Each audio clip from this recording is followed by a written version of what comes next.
যে বয়সে স্বপ্ন দেখার কথা ছিল সোনালী ভবিষ্যতের, সর্বোচ্চ বিদ্যাপীঠের জ্ঞান আলোকে নিজেকে আলোকিত করার, ঠিক সেই বয়সেই এক অন্ধকারে তলিয়ে যাচ্ছে দেশের তরুণ প্রজন্ম। যে বন্ধুদের সাথে আড্ডা জমানোর বিষয়বস্তু হওয়ার কথা ছিল পড়াশোনা কিংবা ক্যারিয়ার, আজ সেই বন্ধুদের হাত ধরেই অনেক শিক্ষার্থী পা বাড়াচ্ছে মাদকাসক্তির পথে। এমন ভয়াবহ বাস্তবতার কথা জানিয়েছে দেশের একটি সাম্প্রতিক জাতীয় গবেষণা। সম্প্রতি বাংলাদেশে মাদক সমস্যা ভয়াবহ আকার ধারণ করেছে। মাদকদ্রব্য নিয়ন্ত্রণ অধিদপ্তরের অর্থায়নে পরিচালিত এক জাতীয় গবেষণায় দেখা গেছে, দেশে বর্তমানে মাদক ব্যবহারকারীর সংখ্যা প্রায় ৮২ লাখ, যা মোট জনসংখ্যার প্রায় ৪.৮৮%। এতে উঠে এসেছে দেশের মাদক ব্যবহারকারীদের ৬০%-এর বেশি ১৮ বছর পূর্ণ হওয়ার আগেই প্রথমবার মাদক গ্রহণ করে।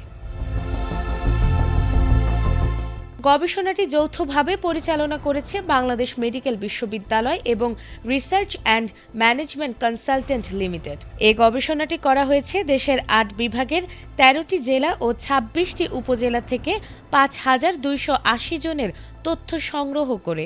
এতে পরিমাণগত ও গুণগত উভয় পদ্ধতি ব্যবহার করা হলেও সিগারেট সেবনকে মাদক হিসেবে ধরা হয়নি।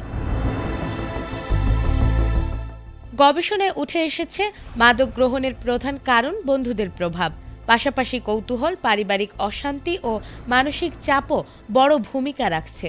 বিশেষ করে কিশোর ও তরুণদের মধ্যে মাদক ব্যবহারের প্রবণতা আশঙ্কাজনক হারে বাড়ছে। গবেষণাটির প্রধান গবেষক জানিয়েছেন, দেশের সবচেয়ে বেশি ব্যবহৃত মাদক গাঁজা, এরপর রয়েছে ইয়াবা, হেরোইন, ফেনসিডিল ও কোডিনজাত কাশির সিরাপ। তিনি আরও বলেছেন, ইনজেকশনের মাধ্যমে মাদক গ্রহণ বাড়ায় HIV ও হেপাটাইটিসের ঝুঁকিও বেড়েছে। গবেষণায় দেখা গেছে, ঢাকা বিভাগে মাদক ব্যবহারকারীর সংখ্যা সর্বাধিক এবং বরিশাল বিভাগে সর্বনিম্ন। শহরের পাশাপাশি গ্রামাঞ্চলেও এর বিস্তার বাড়ছে।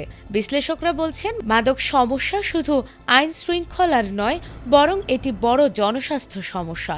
প্রতিরোধের পাশাপাশি চিকিৎসা, পুনর্বাসন ও সামাজিক পুনরঅন্তর্ভুক্তিতে সমান গুরুত্ব না দিলে এই সংকট আরও গভীর হবে।